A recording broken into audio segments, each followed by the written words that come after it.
Welcome to our channel. Today we how to uninstall a custom domain from Squarespace, complete guide step by step clearly. To begin, log in to your Squarespace account. Navigate to the home menu. Click on Settings. Locate and select Domains. Identify the custom domain you wish to uninstall. Click on the domain name to access its settings.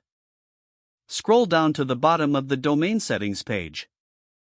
Click on the Remove Domain button. A confirmation dialog will appear on your screen. Review the details in the confirmation dialog for clarity. If you're sure about uninstalling, click on Remove.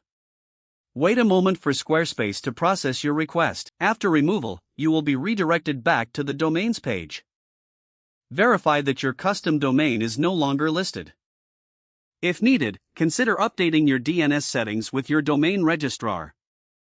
It's now important to check your website to ensure everything is functioning correctly. Make any necessary adjustments to your site settings if required. You have successfully uninstalled your custom domain from Squarespace. If the page does not load, refresh the browser or try again in a private or incognito window. Make sure you are using the correct email address, then retype it carefully to avoid small typos. If your password is not accepted, use the reset option and create a new strong password you can remember.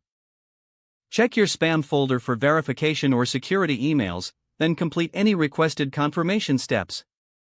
Enable two-factor authentication if available to improve account security and reduce unauthorized access risk.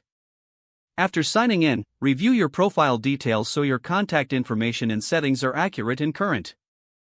If you see an error message, note it down and try again after restarting your device and internet connection.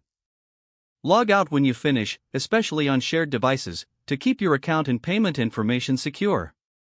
If the page does not load, refresh the browser or try again in a private or incognito window. Make sure you are using the correct email address, then retype it carefully to avoid small typos. If your password is not accepted, use the reset option and create a new strong password you can remember. Check your spam folder for verification or security emails, then complete any requested confirmation steps. Don't forget to like this video and subscribe to our channel for more step-by-step tech guides.